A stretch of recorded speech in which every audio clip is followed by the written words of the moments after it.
அனைவருக்கும் வணக்கம். இன்னைக்கான அரசியல் அப்டேட்டில் நாம் பார்க்க போகிற ரொம்ப முக்கியமான ஒரு பரபரப்பான தகவல் என்ன அப்படின்னு பார்த்தீங்கன்னா, அமெரிக்கா பாகிஸ்தானுக்கு தரக்கூடிய பம்பர் பரிசு மிகப்பெரிய அளவில் உலக மக்கள் மத்தியில் உற்று நோக்கக்கூடிய ஒரு விஷயமாக பார்க்கப்பட்டு வருகிறது அப்படின்னு சொல்லலாங்க.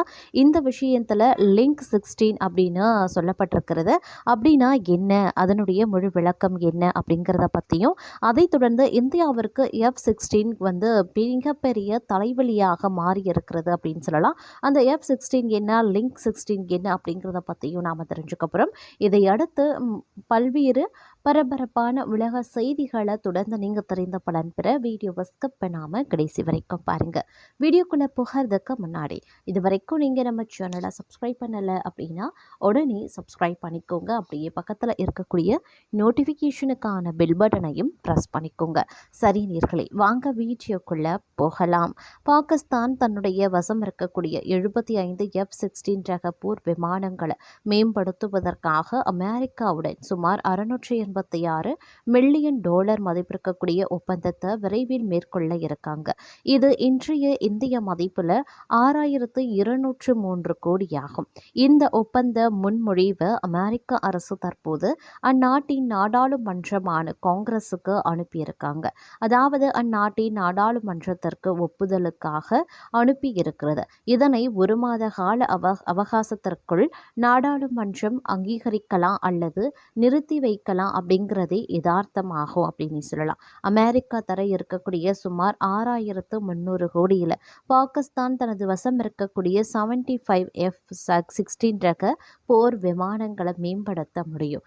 சரி, அப்படி என்னதான் முக்கிய மேம்பாடு அப்படின்னு பார்த்தோம்னா, பாகிஸ்தானின் அனைத்து F-16 விமானங்களுக்கும் லிங்க் 16 என்ற பாதுகாப்பான தகவல் பரிமாற்ற அமைப்பை வழங்கவே இந்த நிதியை அமெரிக்கா தரப்போகிறாங்க. இந்த லிங்க் 16 அமைப்பு எப்படி விமானங்களில் வேலை செய்யும் அப்படின்னு பார்த்தோம்னா, போர் விமானங்களுக்கு இடையில தகவல்கள், இலக்குகள் மற்றும் நிகழ்நேர வீடியோக்களை உடனடியாக பகிர்ந்து கொள்ள முடியும். முன்னதாக பாகிஸ்தானினுடைய கைவசம் இருக்கக்கூடிய ஒரு சில விமானங்களில் மட்டுமே இந்த வசதி இருந்த நிலையில் தற்போது முழு விமானப்படைக்கும் இது கிடைக்கப் போகிறது. பாகிஸ்தானுடன் இந்த ஒப்பந்தம் அமெரிக்காவின் நீண்ட கால பாதுகாப்பு கொள்கைக்கு ஆதரவளிக்கும் அப்படின்னும், பயங்கரவாத எதிர்ப்பு நடவடிக்கைகளில் பாகிஸ்தானுக்கு உதவும் அப்படின்னும் அமெரிக்கா நம்பிக்கை தெரிவித்திருக்கிறது. இந்த மேம்படுத்துதல் பணிகளை F-16 விமானங்களை தயாரித்த நிறுவனமான லாக்ஹீட் மார்டின் மேற்கொள்ளும். அதாவது அமெரிக்காவை பொறுத்தவரை பணமாக தராம 6300 கோடி மதிப்பிருக்கக்கூடிய தொழில்நுட்பங்களை பாகிஸ்தானுக்கு தாராளமாக வழங்குகிறது. இந்த மேம்பாடுகள் பாகிஸ்தானின் F-16 விமானங்களை 2040வது ஆண்டு வரை பாதுகாப்பாக பறக்க வைக்க உதவும் அப்படின்னு சொல்றாங்க நிபுணர்கள். அதே நேரம் பாகிஸ்தான் அமெரிக்கா இடையேயான இந்த ஒப்பந்தத்தில் நேரடியாக புதிய ஆயுதங்கள் எதுவும் சேர்க்கல. மாறாக பாகிஸ்தான் எதிர்காலத்தில் புதிய ஏவுகணைகளை வாங்குவதற்கு தயாராக இருப்பதை குறிக்கக்கூடிய வகையில் ஒப்பந்தம் இருக்கிறது. அதாவது எதிர்காலத்தில் புதிய ஆயுதங்கள் பாகிஸ்தானுக்கு கிடைக்கும் அப்படின்னு தெரிவிக்கப்பட்டிருக்கிறது. குறிப்பாக சொல்ல போனோம்னா, நீண்ட கால தூரம் சென்று தாக்கக்கூடிய வான் ஏவுகணைகள் மற்றும் இந்தியாவின் வான் பாதுகாப்பு அமைப்புகளை இலக்காக கொண்ட கதிர்வீச்சு எதிர்ப்பு ஏவுகணைகளுக்கான ஆர்டர்களை பாகிஸ்தான் விரைவில் அமெரிக்காவிற்கு வழங்க வாய்ப்புகள் இருக்கிறது. பாகிஸ்தானுக்கு அமெரிக்கா இப்படி உதவிகளை செய்திருப்பது இந்தியாவை கோபத்தில் ஆழ்த்தியிருக்கிறது. இருந்தாலும் அமெரிக்க காங்கிரஸ் நாடாளுமன்றம் இதனை ஏற்குமா, அப்படி இல்லைனா நிராகரிக்குமா அப்படிங்கிறத அறிஞ்சதற்கு பிறகே இந்தியா தனது பதிலடியை தரும் அப்படின்னு எதிர்பார்க்கப்படுகிறது அப்படின்னு சொல்லலாம். இந்த நிலையில் அமெரிக்க அதிபர் டொனால்ட் ட்ரம்ப் ஐரோப்பிய நாடுகள் தற்போது பலவீனமாகவும் ஒருங்கிணைப்பற்றவையாகவும் இருக்கு அப்படின்னு கடுமையாக விமர்சனமும் பண்ணியிருக்கிறாரு.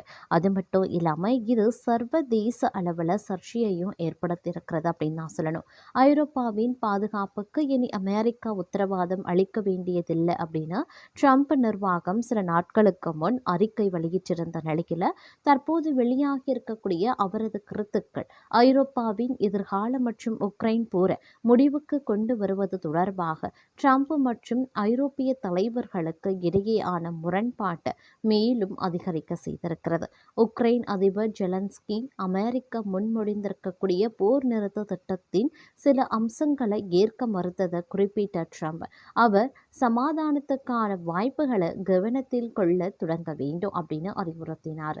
உக்ரைன் இராணுவம் போரில் பின்னடைவு அடைந்து வருவதாகவும், தற்போதைய சூழ்நிலையில பேச்சுவார்த்தைகள்ல சமரசம் அவசியம் எனவும் ட்ரம்ப் தெரிவித்திருந்தார். மேலும் உக்ரைன் போர காரணம் காட்டி தேர்தலை தாமதப்படுத்துகிறது என்ற குற்றச்சாட்டையும் முன்வைத்து அங்கு உடனடியாக தேர்தல் நடைபெற வேண்டும் அப்படின்னு அவர் வலியுறுத்தினார்.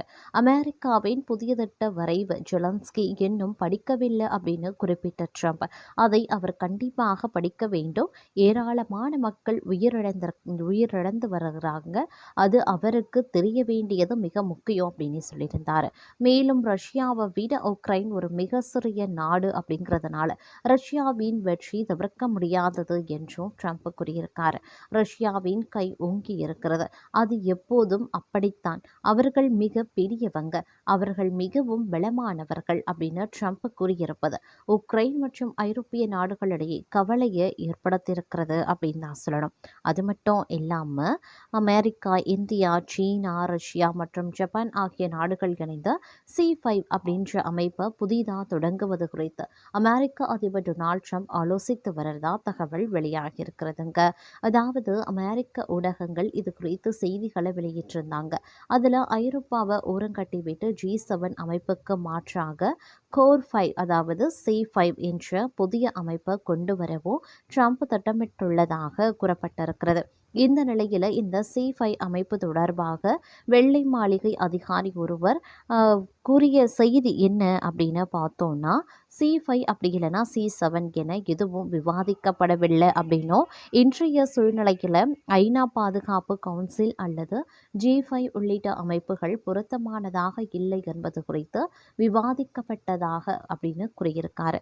அது மட்டும் இல்லாமல் வெள்ளை மாளிகை செய்தி தொடர்பாளர் அண்ணா கெல்லி புதிதாக மாற்று அமைப்பு எதையும் தொடங்கும் ஆலோசனை நடத்தவில்லை அப்படின்னு கூறி மறுப்பு தெரிவித்திருக்கிறார். இதுபோன்ற திட்டம் இல்லை என அதிகாரிகள் மறுத்து வருகின்ற போதிலும் டொனால்ட் ட்ரம்ப் எடுத்து வரக்கூடிய அதிரடி நடவடிக்கைகளை பார்க்கும்போது இந்த திட்டம் சாத்தியம் இல்லை என கூற முடியாது என சில அரசியல் ஆய்வாளர்கள் தங்களுடைய கருத்துக்களையும் தெரிவித்திருக்காங்க. அமெரிக்க அதிபராக பதவி ஏற்றதும் இந்தியா, சீனா, ரஷ்யா நாடுகளுடன் மோதல் போக்க கடைபிடித்து வந்துட்டு இதனால நாடுகளின் நட்புறவு விரிசல் ஏற்பட்டிருக்கிறது. அது மட்டும் இல்லாமல் இந்தியா, சீனா நாடுகளில் இருந்து இறக்குமதி செய்யப்படக்கூடிய பொருட்களுக்கும் கூடுதல் வரி விதித்ததோடு ரஷ்யா மீது பொருளாதார தடைகளையும் அதிகரித்திருந்தார். அதே நேரத்தில் சீனாவில் நடந்த ஷாங்காய் ஒத்துழைப்பு மாநாட்டில் பிரதமர் நரேந்திர மோடி, ரஷ்ய அதிபர் விளாடிமிர் புதின், சீன அதிபர் ஷி ஜின்பிங் ஆகியோர் ஒரே மேடையில் தோன்றியிருந்தாங்க. இதனை பார்த்த ட்ரம்ப் இந்தியா மற்றும் ரஷ்யாவை சீனாவிடம் இழந்து விட்டோம் அப்படின்னு புலம்பியிருந்தமை குறிப்பிடத்தக்கது. பின்னர் சிப் விற்பனை தொடர்பாக சீனாவுடன் மென்மையான போக்கு கடைபிடித்த ட்ரம்ப் ரஷ்ய அதிபர் புதினுடன் நேரடி பேச்சுவார்த்தை நடத்துவதற்கு தனது சிறப்பு தூதர் ஸ்டீவ் விட்காப் மற்றும் ஜாரெட் குஷ்னரை ரஷ்யாவுக்கு ட்ரம்ப் அனுப்பியும் வைத்திருந்திருக்காரு. இந்த நிலையில் நேற்றைய தினம் ட்ரம்புடன் பிரதமர் மோடி தொலைபேசியில் கலந்துரையாடினார். அப்போது இரு நாட்டு வர்த்தகம், எரிசக்தி, தொழில்நுட்பம் உள்ளிட்ட துறைகள் குறித்து இரு தலைவர்களும் விவாதித்ததாகவே கூறப்பட்டு வருகிறதுங்க. அது மட்டும் இல்லாமல் தற்போது பார்த்தீங்க அப்படின்னா ரஷ்ய அதிபர் புதினை சந்திக்க சென்ற பாகிஸ்தான் பிரதமர் ஷெபாஸ் ஷெரீப் 40 நிமிடங்கள் காக்க வைக்கப்பட்ட வீடியோ சமூக ஊடகங்களில் வெளியாகியிருக்கிறது.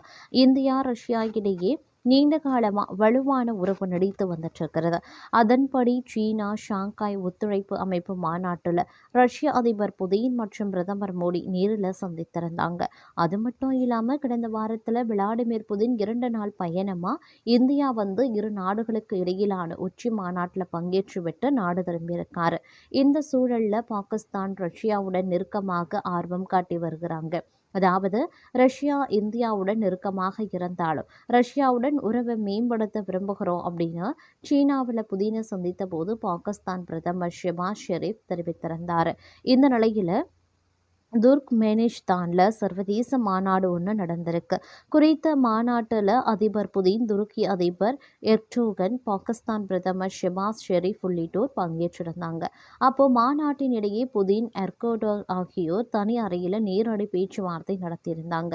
அந்த நேரத்தில் பாகிஸ்தான் பிரதமர் புதினை சந்திக்க வந்திருக்காரு. ஆனால் அவருக்கு உடனடியாக அனுமதி கிடைக்கல அப்படின்னும் அவருடன் பாகிஸ்தான் வெளியுறவு அமைச்சர் இஷாக் தரும் அறை ஒன்றில் காக்க வைக்கப்பட்டதாகவும் செய்திகள் வெளியாகியிருக்கிறது.